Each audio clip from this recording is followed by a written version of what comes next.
Hi, I'm Jasmine with WTI, and a must-have item for any baby nursery is this Ubbi diaper pail. One nice thing about this diaper pail is that it's very discreet.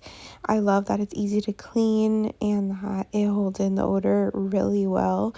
It's really easy to use. You just pull the handle back to put the diaper in and you're able to close it right away.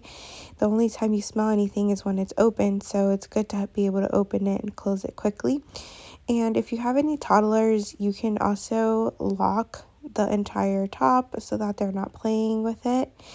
And it's really easy to change out the bag. Something cool about this diaper pail is that you can use any garbage bag. We're using the Ubbi brand garbage bags here, but they're really easy to change out and put a new one in. So if you're in the market for a diaper pail and you're looking for something that is going to contain the odor that's easy to maintain and is not an eyesore, you're going to want to check out this diaper pail from Ubbi. It checks all the boxes and more, and that's my point of view.